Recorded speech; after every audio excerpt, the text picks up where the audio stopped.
Alabama with a win to take the SEC their 30th. Now they're in the college football playoff. We got a lot to talk about. It's time for Sunday Rollback.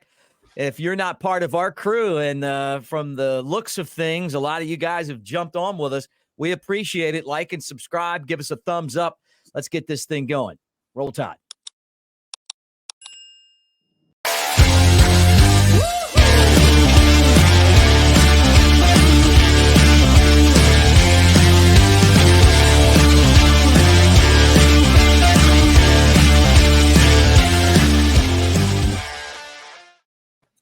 Roll Tide, everybody, from Nashville, Tennessee. There he is, Mr. Chad Anderson. You know him at This Chad Is Real on the socials. And I'm Mick Gillespie at Broadcaster Mick. Lots to talk about, Chad. I know you're fresh back from Atlanta, Georgia, spending some time in the Dome.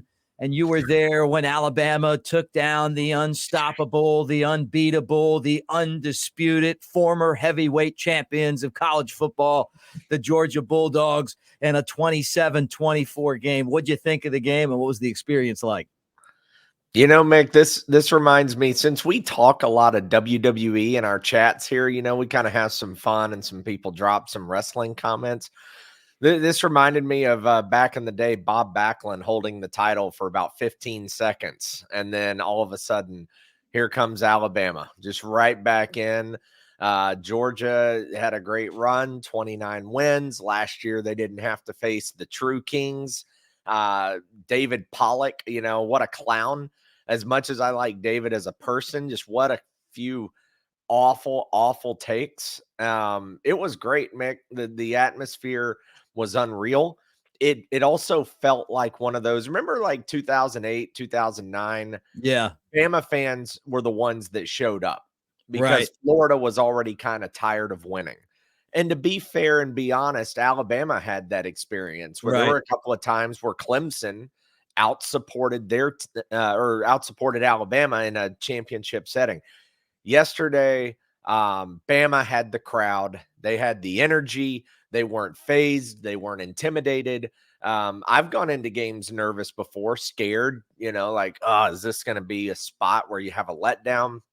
And let me tell you, that opening drive was the Yeah. I forgot about that. Oh, boy. Like, did we step into something here? Like, what? Yeah. I'm going to go grab some nachos. I'll be back in a minute. and then, Nick, the rest of the game, it was crickets. It was good. They had a moment or two, obviously, but the rest of the game, it was a Nick Saban game plan, and just the people who thought every time Alabama doesn't win the way Bama should win, the dynasty's dead. It's alive and well, Mick. It's alive and well. And let me just tell you, it dies when Nick Saban retires. And until then, it's alive. And even when he retires, the next coach may come in and take over and be fine and still be competitive, especially with a 12-team playoff. But yeah, hopefully it's alive. It is. No, it ain't Dabo, but it's alive. Okay. Until Nick Saban says it's not alive anymore. Yeah. Yeah. I mean, like, think about this whole season as a whole, you know, like the beginning of the year and just how things started. You lose both your coordinators, you lose your quarterback, number one pick in the NFL draft, you lose your best defensive player. Aaron Suttles from the Tuscaloosa News said that if they were going to retire numbers, you got to start with Will Anderson Jr., right? He goes third in the draft. You have to replace all of those guys. I thought Brian Branch was a guy that was tough to replace. You know, you had some transfers, and it just took a while to kind of put everything together. Milroe had to earn the job. He had to beat out Tyler Buchner, which probably should have never even been in the conversation, but we didn't know that at the time. And then all of a sudden, you know, you go into that Ole Miss game, and he's being trolled by Lane Kiffin and lose the first half. And I'm like, you know what? This could be it. And then, you know, they found a way. And then the Texas A&M game, they went on the road. And like you said, they really beat up on them, but they didn't win. I mean, they didn't win like, you know, like a blowout. It was closer than, you know, than it probably should have been. But Then all of a sudden it was just like every week you just see a little step forward and a little step forward and a little step forward. And I don't know that they played their best game yet, but this was close.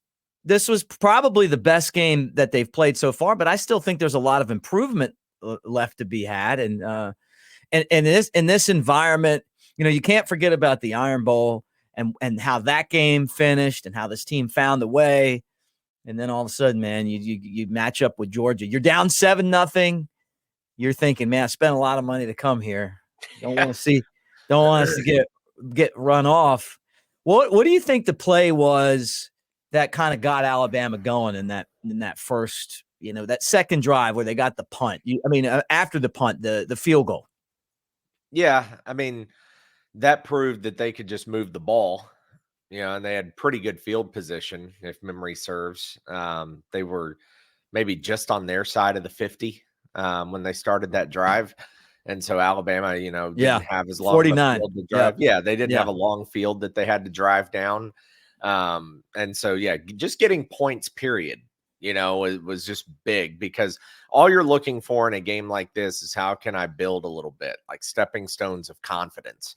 And that was exactly what happened. I was kind of annoyed at first because Alabama came out, and in their first 6 plays on offense, where they had 2 3-and-outs, their first 6 plays, 4 of them were passes. And we knew that they had an opportunity to establish a run against this Georgia defense. Like, it wasn't the same Georgia defense as the last couple of years with some of those guys in the trenches. But I think for me, when I was watching that, the field goal drive definitely helped, because you can kind of take that deep breath and say, all right, we're good now. We've each had the ball. They scored 7 pretty easily, but we're on the board with 3.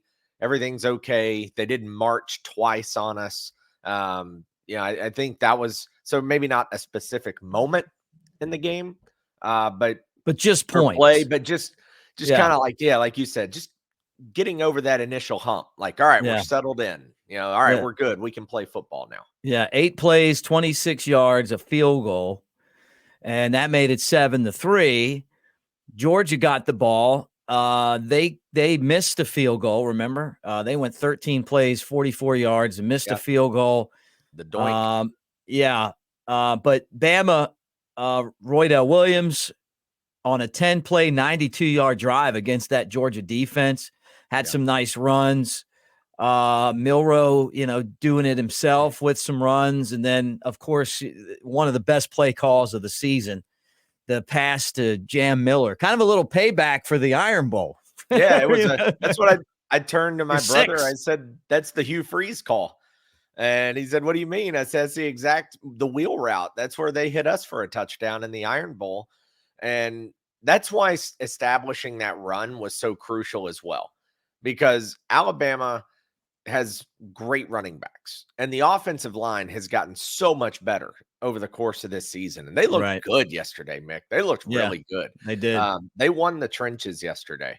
And so just establishing that north-south run of being able to pick up 3, 4, 5, 6 yards at a time, that's what opened up that wheel route to Jam Miller, because nothing was going to the outside through the air like that. And when you send Jam out there, it was wide open, perfect play call, perfect look by Milroe. And Miller had a great game along with Roydell. Then towards the end of the half, this was the drive that kind of, I think, that made the difference in the game. I mean, when you look at it, right? Bama went 9 plays, 69 yards. And that was the drive where they went for it on 4th down.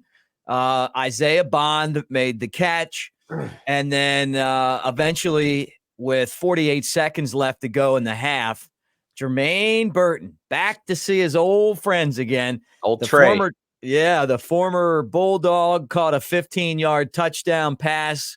Will Reichert, which is you're going to name your next boy Reichert in his honor, kicks the field goal, and Alabama's up 17-7. And you just felt like from that point on, Georgia was in big trouble. You did. Also, massive stones, kudos, whatever you want to call it, to Nick Saban and Tommy Rees. Right. Because Reichard has the leg, especially indoors. And if you don't believe it, just look at the first field goal he made that was around 43 yards. He hit that thing 3/4 of the way up the post into the net. I mean, he bombed it. And so a 55-yard field goal would not have been a problem as far as the distance goes for Reichard on that one. So Alabama could have kicked. They would have gone up 13-7 if he makes it. They kick off to Georgia, but Georgia's offense, remember, is good enough that there's nothing that says they couldn't have driven down the field and matched the field goal or maybe even gotten a touchdown and have a 14-13 lead. Instead, Alabama decides to go for it, which is so risky because if you don't convert, Georgia's got the ball at their own 37. And they're, 30 yards away from field goal range. So that was just such a huge call, huge play. Milroe got pressured and had to kind of throw it off his back foot. Yeah. And Bond made such an amazing play by coming back to the ball and diving and catching it. And of course, everybody's going to point to the replay. Well, Gary, your boy Gary. Yeah, thank Gary God Daniels. I didn't have to hear it, but I heard Gary was awful yesterday. Well, he had to go out with a bang. Yeah, I heard he was exceptionally bad. Like bad for Gary, bad. And thank God I didn't listen to it. I guess. Well, it's like there's nothing definitive that wasn't a catch. I mean, it was a bang play, and it looked like a catch to me. And I mean, of course, Gary, right on it, like that it wasn't a catch. And then, it just gives him kind of something to, harp on, but he'll be with, would you say the Big Ten next year? So yeah, he's got Rutgers, Maryland at 11. Yeah. Year. He'll be How about that Iowa? And I want to ask you about this. How about that Iowa? Yeah. Offense. If you took the over at a half, which you said you would have done, I would have. I wouldn't have. I would have won and you would have lost because, of course, they were shut out. All right. So let's get back to the play. Bond makes the diving catch. Isaiah Bond, I think, is starting to emerge as the next guy. Is that a fair statement? Yeah. He's definitely the most consistent. I think Burton is the guy that Milroe looks for first, but he's a different type of receiver. He's just bigger target. Has made some of the bigger, maybe more like, I don't want to say clutch, but just when you had to have a play, Burton seems to be the guy they target, or that Milroe at least looks for as his one read. So Bond, though, yesterday, I know Milroe got the MVP, but Isaiah Bond yesterday had such a major impact on that game from just a presence and some key plays that will probably go overlooked as time goes on and we get further away from the actual finish in 2, 3, 4 years from now. Yeah. Because Bond caught the 4th down pass. Bond caught the pass that took him down to the half-yard line late in the 4th quarter to set up the Williams touchdown. Bond caught the 21-yard pass over the middle that got that drive started.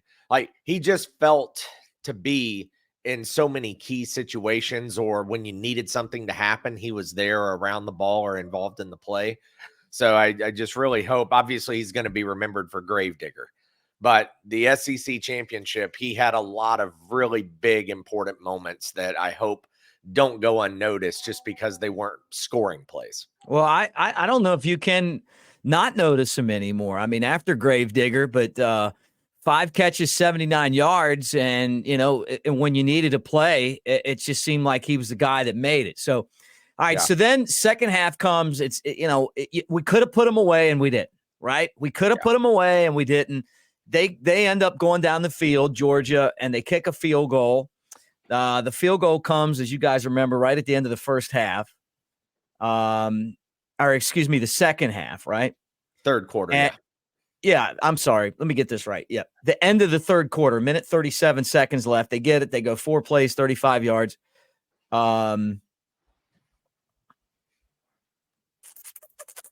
They go. Did I get that right? I think I'm wrong. They went deeper. That drive is where they hit the 8. No, you're right. Yeah. 8 plays, 30 yards, 4 minutes and 27 seconds. They go down the field. They kick a field goal. and now all of a sudden it is a 17 to 10 game. So there you go. Okay. So then Bama punts, Georgia gets it back. They got the momentum, 17-10, right?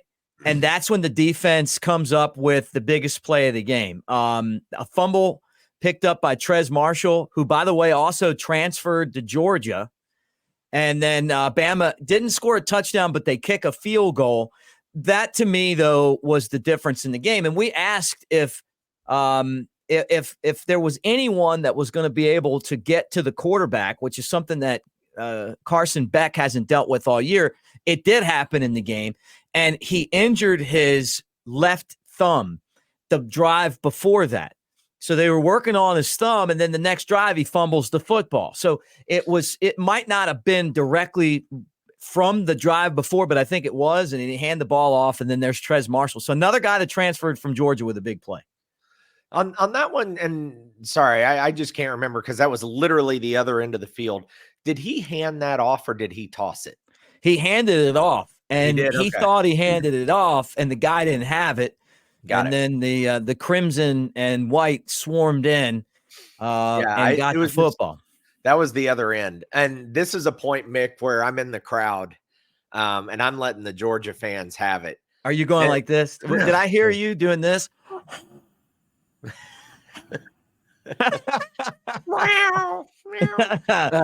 So, are you getting barked at this point? Or are you getting barked at? A lot of barking pregame, not so much barking. There was a ton of barking after that first drive. It quieted down after that. Okay. But this was the drive or the situation where, if you remember, on the previous possession, that is when Jalen Milroe was not down at midfield. Oh, and ran for what would have been a first down, set up at around, say, the 20-ish yard line, and it would have been 1st and 10 Alabama. Gary said he was down. Yeah, but Gary's wrong. I mean, now I'll say this. I saw the replay inside the stadium.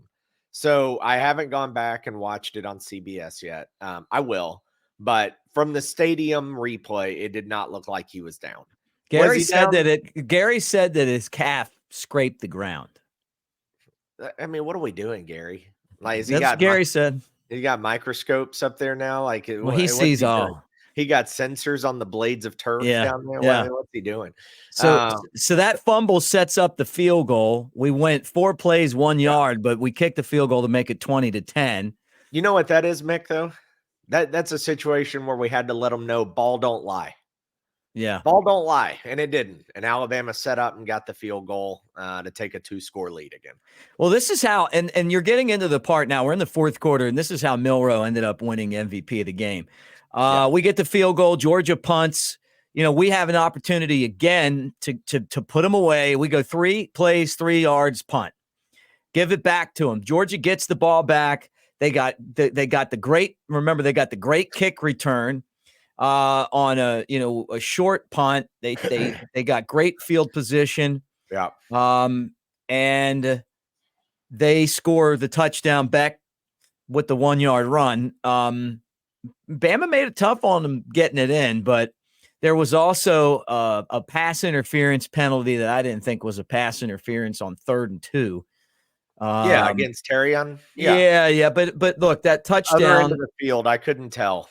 Yeah, touchdown, and all of a sudden now we got a ball game again with Georgia back to within 3. What was your thoughts at that point? At this point, I'm pretty nervous because you've dominated most of the game except for that first drive. You've controlled the game. You've controlled the tempo. You've made plays on defense. You've done a good job of taking away some of their weapons. Bama just did a nice job overall with their game plan in being aggressive as well, going for it on 4th down instead of settling for the field goal before halftime. Continuing to have some different wrinkles in the offense. What was interesting is they showed the same formation almost every play, and then they shift and they come in tight, and then they run their play out of the tighter formation. But yeah, at this point, I'm pretty nervous and frustrated because here you are. You've won this game up until, what was it, about 9 minutes to go in the game? 10-16, we get the ball back. Okay, 10-16, you get the ball back, and you're only up 3, and you feel like you should be up 14. And it's like, man, you give them the ball back, only up 3. Odds are this is going to be a tie ball game at best if you're not going to be behind. And so that's where it was. And that's where, like you said, with the prelude here, that Milroe kind of won his MVP on the next drive. Yeah, first play, 21 yards, Isaiah Bond. Next play, 9-yard run to Roydell Williams. Next play, 12-yard pass to Isaiah Bond. And all of a sudden, you're on the Georgia 33-yard line. I mean, that quick, 9:04 to go. Jam Miller had a couple of runs for 8 yards. Then Milroe with another pass to Isaiah Bond, 13 yards, gets it down to the Georgia 12. Milroe passed to Isaiah Bond. It looked like he scored, but they said he was short. So it was all Isaiah Bond on this drive and Milroe passing. And then Milroe hands it off to Roydell Williams, and the kick by Will Reichard Anderson, the next of the Chad group that's at 3 boys right now.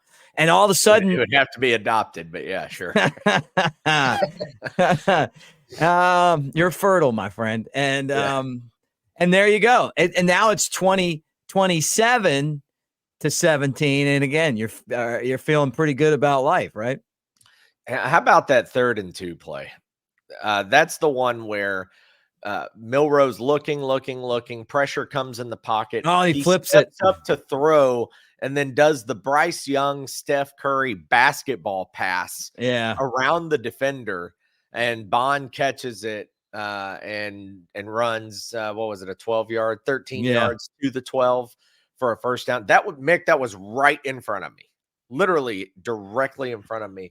And when I saw that play, I literally thought, that Alabama was in trouble. I still can't believe that he got that pass off.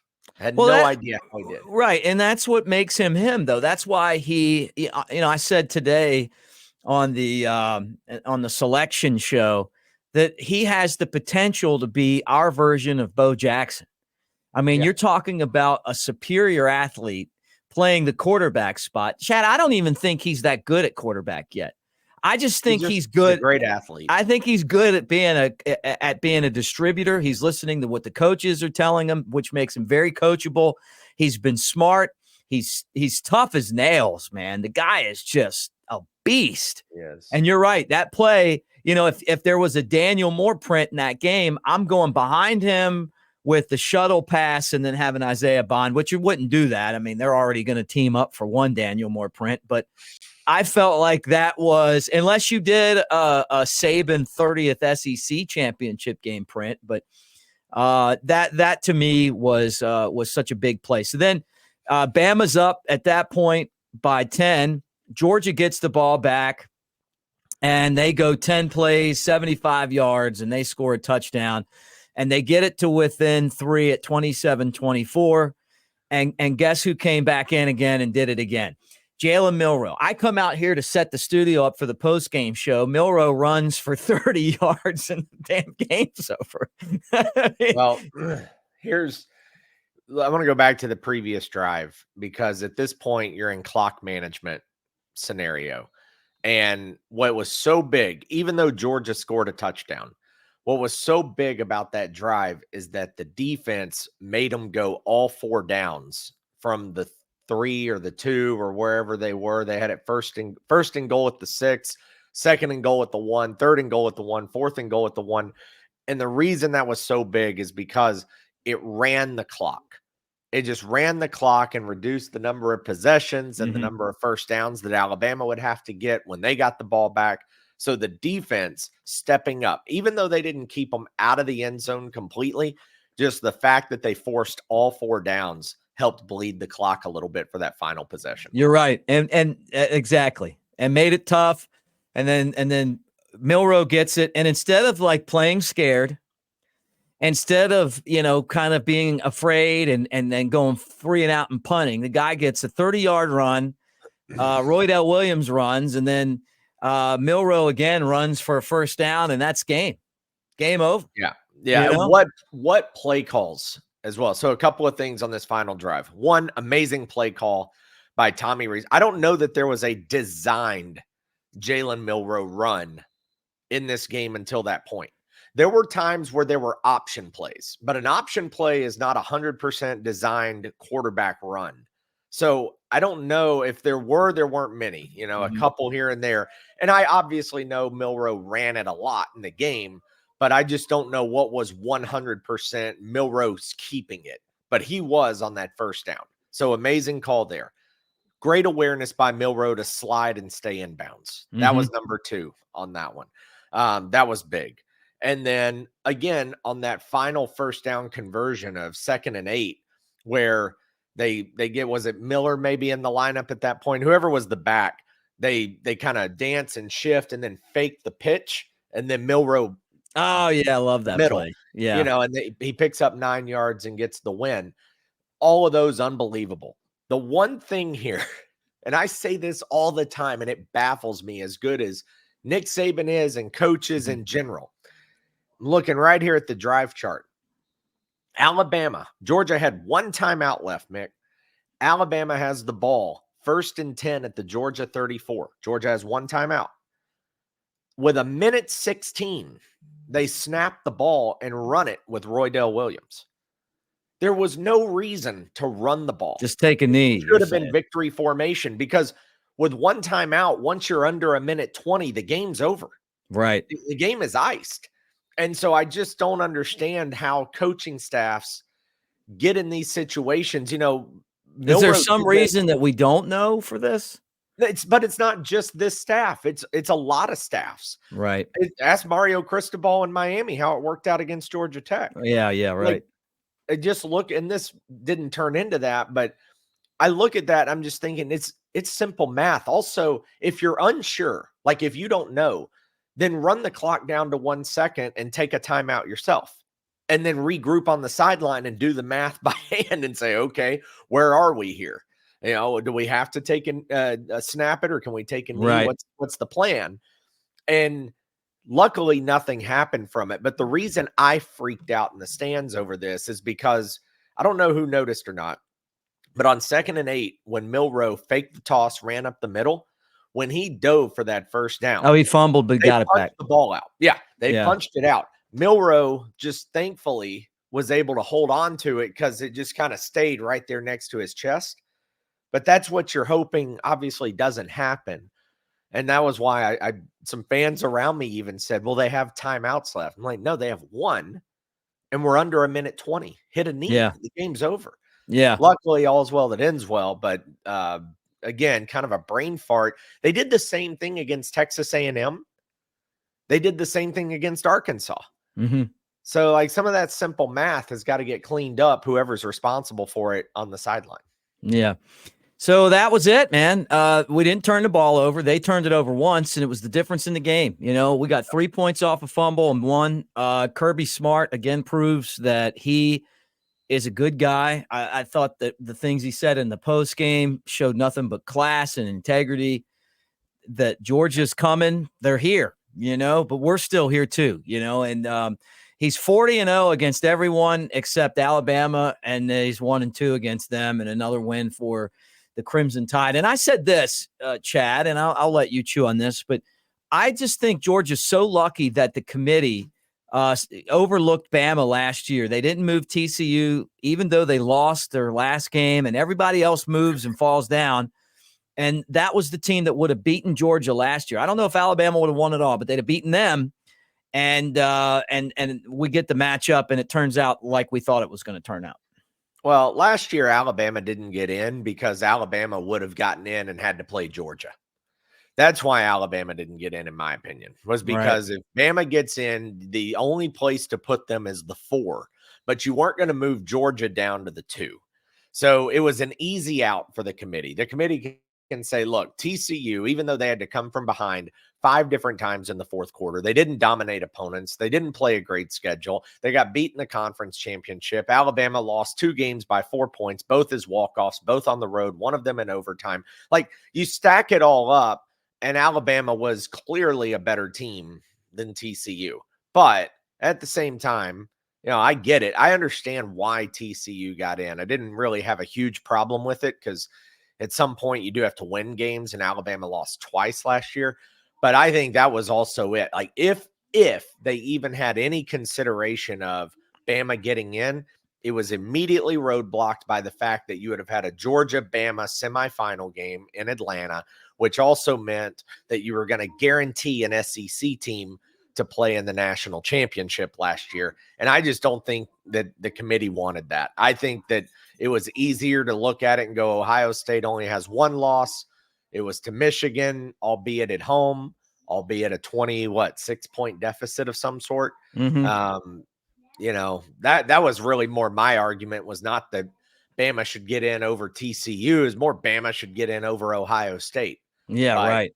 They weren't going to make that decision last year because of the way it would have matched up. And they'll never admit that, but that's why Alabama didn't. Yeah. Well, they keep over hyping these Big Ten teams. And but let's just kind of finish up thoughts on this, and then we'll talk about some of the other championship games, and then your thoughts on the what happened today. I was on for 2.5 hours. Everyone's seen what I think, a lot of it.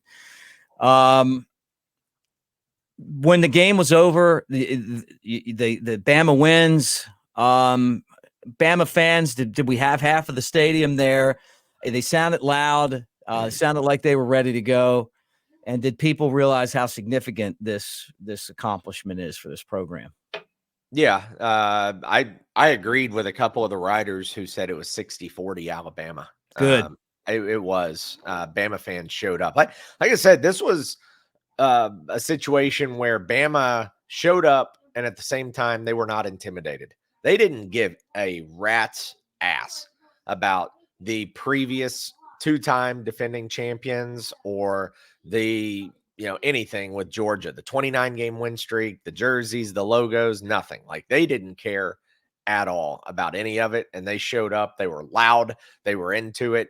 And you knew it because people were immediately in the stands screaming, "We're in. There's no way you leave us out. You cannot leave us out after that." We controlled the game start to finish. We didn't get lucky. There was no Hail Mary. There was no 4th and 31. Like, we literally took the number 1 team and we beat them, especially after the first drive.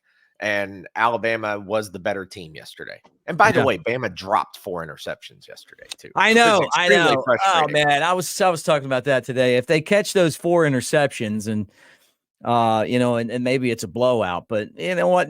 We're not there yet. We still got 2 more games left. What did you do for the reveal?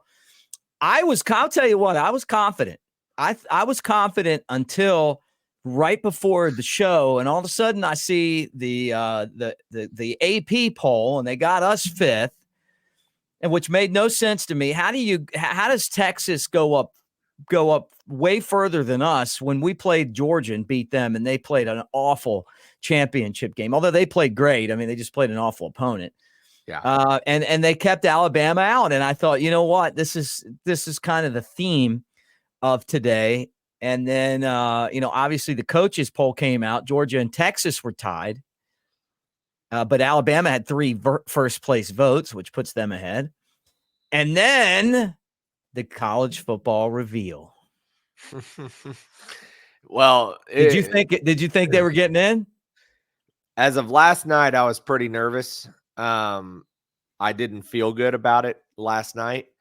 And you know what, I always watch, Mick, and you said this early in the year with Milroe's hamstring. I follow the money. With everything in my life, I simply follow the money. Where does the money go? Because if you just follow the money when you want questions answered, a lot of times, I would say 90% of the time, that the answer is at the end of that trail. Yeah. And so last night on FanDuel, Florida State was minus 800 to get into the playoff. Oh, wow. To get in.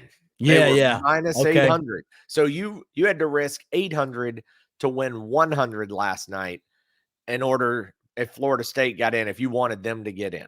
And that's Wow. what you have to risk 800 to win 100. And then by this morning, it was Florida State minus like 420. Wow. And So I'm they like, wait a minute. okay. That's a huge drop.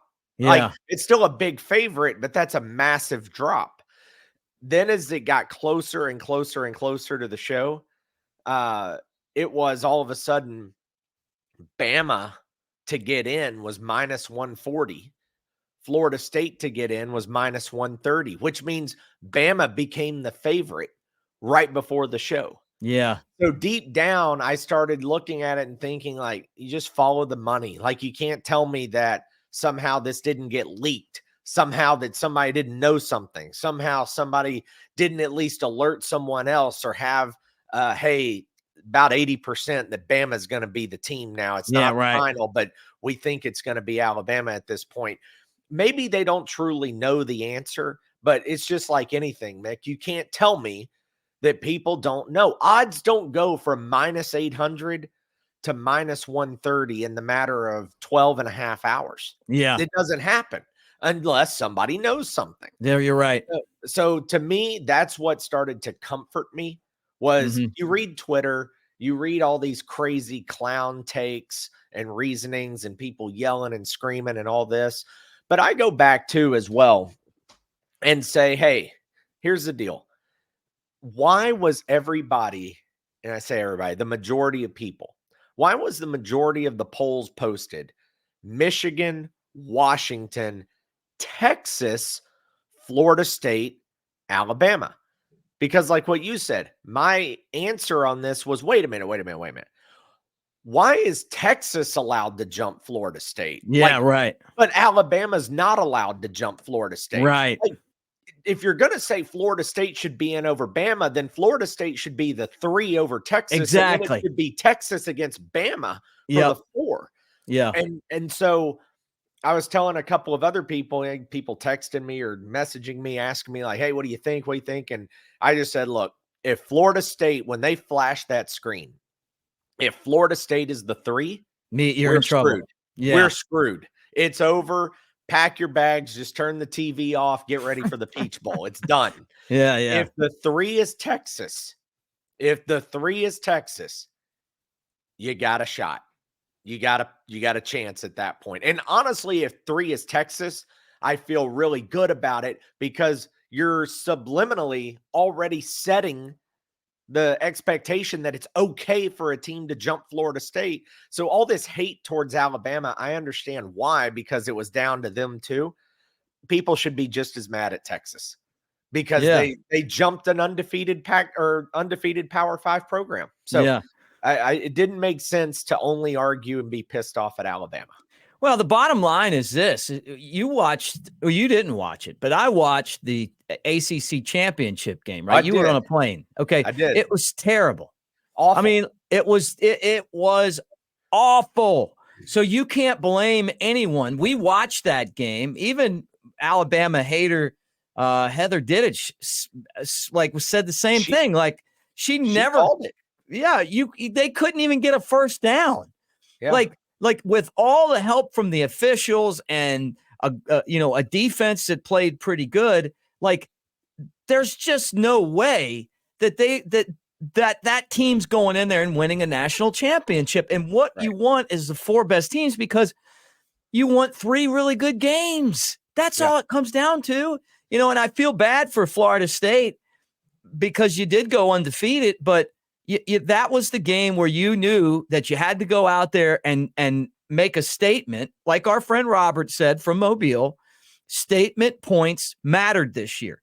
And for Florida State, they're out because the statement that they made last night is that they suck on offense without Jordan Travis. Plain and simple. It just comes down. If Jordan Travis doesn't get hurt, Florida State's in. Yeah. The way everything played out, it was simply Jordan Travis that determined this playoff. That's it. It wasn't anything else. If Travis is not hurt, they could have still beat Florida 24-15.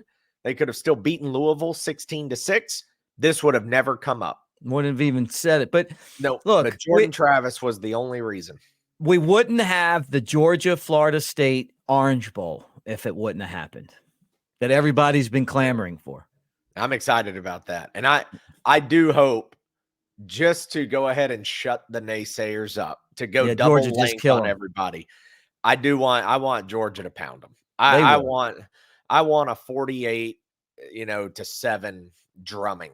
I want a TCU-sized beatdown by Georgia. That's it. I want a TCU gallon-sized whoop ass on Florida State.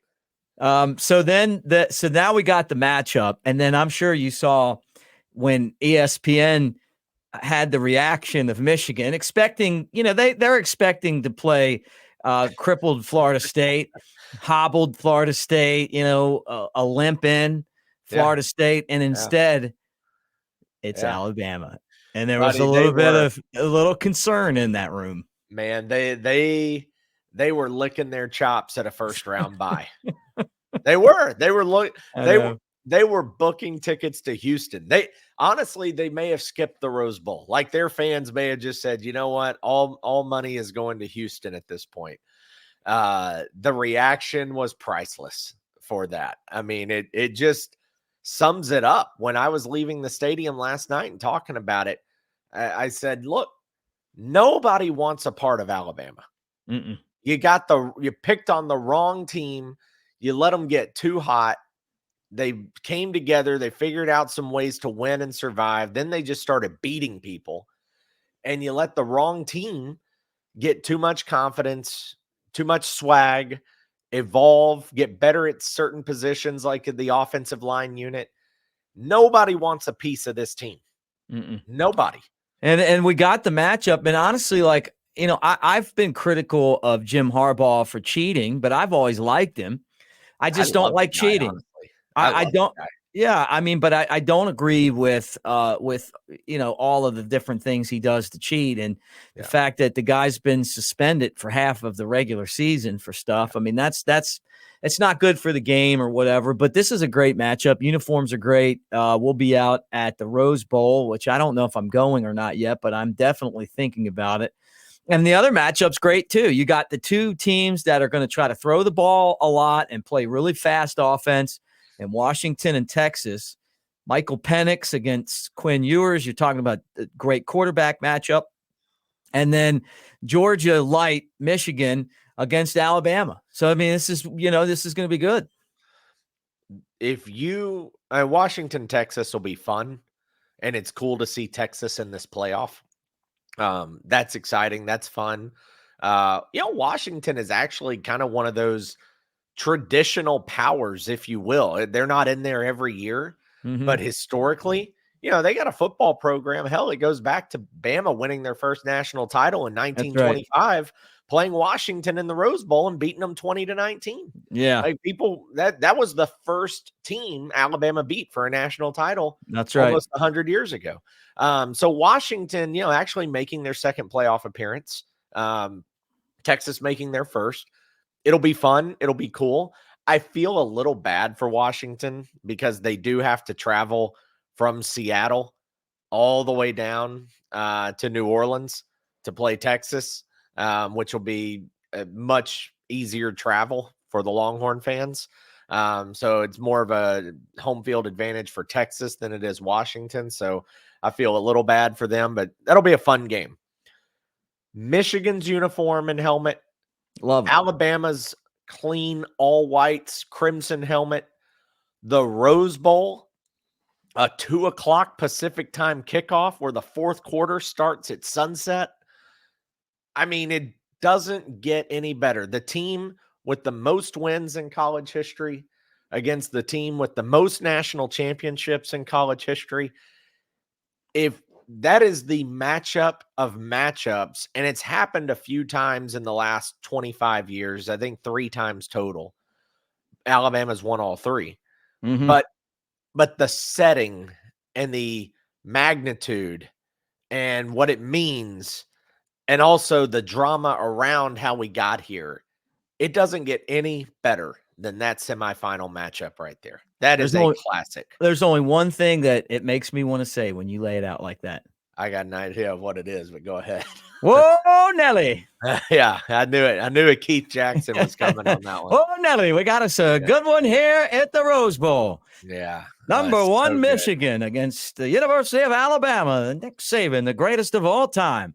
Yeah, it's going to be fantastic. I don't know if I'll be able to get out there, but I'm definitely open to it. I'm working on it. Yeah, we'll see. I've been scouting plans kind of all day long. So. Yeah. I've got to do the same thing. But by the way, for anybody wanting to go to the national championship, I know you may want the rematch with Texas, but if you want to go to the national title, you better pull for Washington, because those tickets in Houston, if Texas wins, will be the highest you've ever paid for a championship ticket. I'm really just telling you more now. than LSU when Alabama played them in the Dome. Yes, more. Yeah, well, and it'll be a 70-30 Texas crowd. Yeah, I didn't even think about that. Yeah, that'll be a rough ticket. So I understand. I want the rematch too. I do. I would love it. But if you're wanting for your pocketbook's sake, you better hope Washington is the team playing for the national championship. Yeah. Well, what a day it was yesterday. The 30th SEC championship, another win over Kirby Smart. And, and it's all in a day's work. I got to tell you, I was going to come down hard on Commissioner Sankey if they didn't get Alabama in or an SEC team in, but there's a lot of politics that goes into this. And, but when you put the facts down on the table, Bama probably should have been third, like you said. They have the best loss and the best win of the season. They've also, won the SEC. The SEC's won the national championship pretty much every year. I mean, there's been a couple, Clemson had a couple and Ohio State, but I mean, for the most part, it's either Alabama, Georgia, LSU, Auburn snuck in there one time, not in the playoff, but not BCS since the playoffs. Yeah, that was the BCS. So, I mean, it's an SEC. To win, you got to beat the SEC. I think that's fair. And our friend Tom Abraham's like, to be king, you got to beat the king. And I think that's one of those things. But you said money too. The ticket to get into the SEC championship yesterday was about $450, right? The tickets to get, did you see this? The tickets to get into the ACC was like $30. And it was like, the Pac-12. Yeah, right. Right. And that was like, probably you could have got in free if you'd have just stood outside and waited. It was like, I don't know, like $20-some to get into the Pac-12 and in the Big Ten, that was another one that was like $50. So, I mean, no one cares about these games.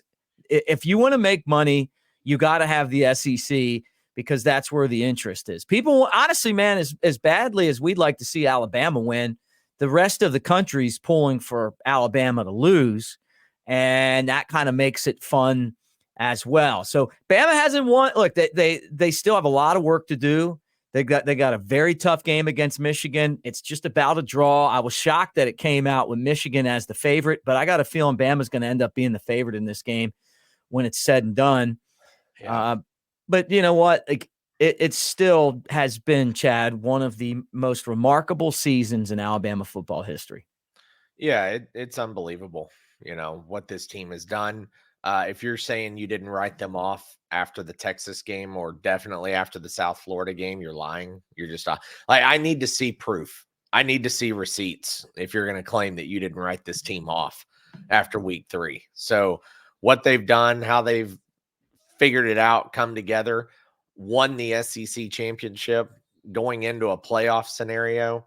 Yeah, I mean, it's just remarkable. Props, like you said, to Greg Sankey, because he got on national television yesterday on College Game Day, and the committee was watching and heard, and he laid it out there.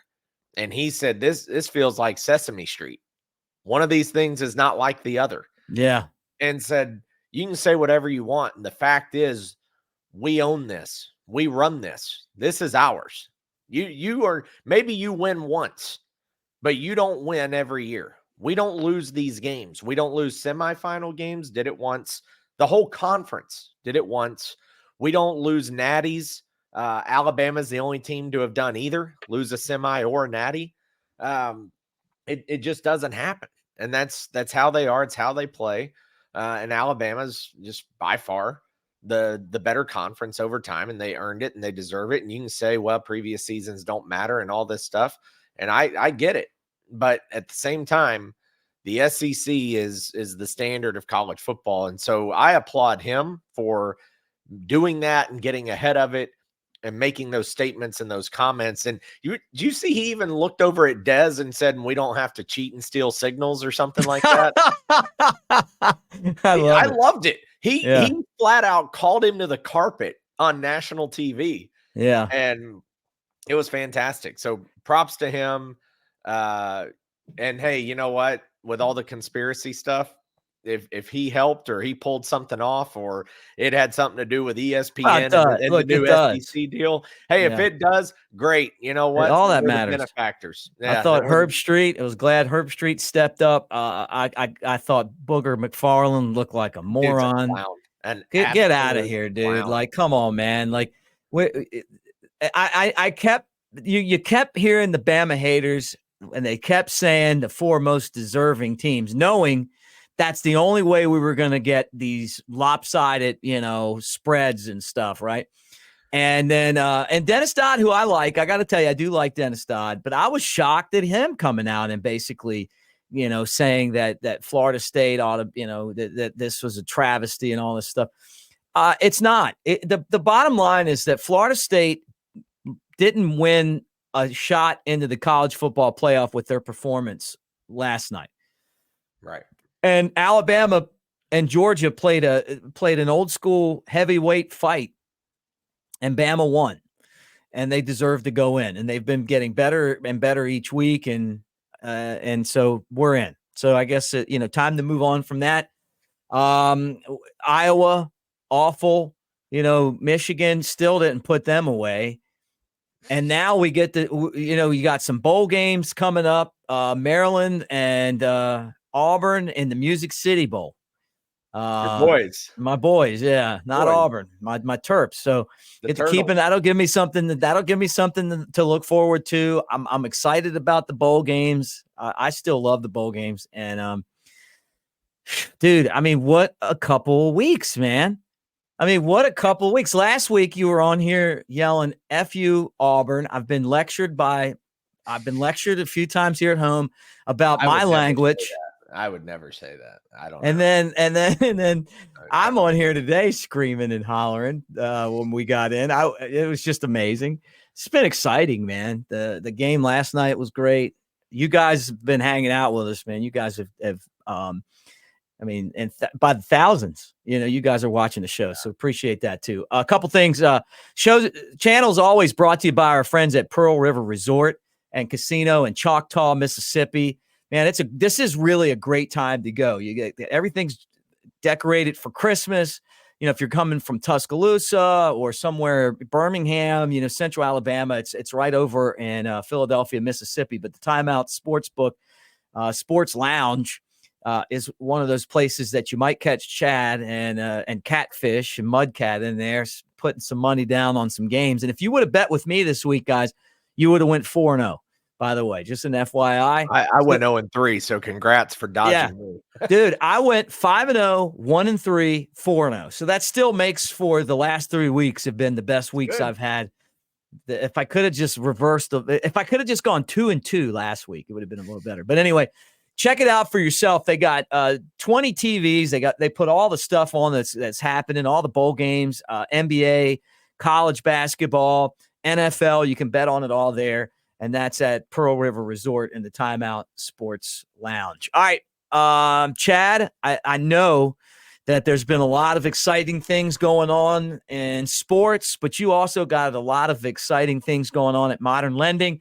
And, of course, they're a big part of the Bama Tailgate community. Absolutely. We're going to run a special, too, the whole month of December.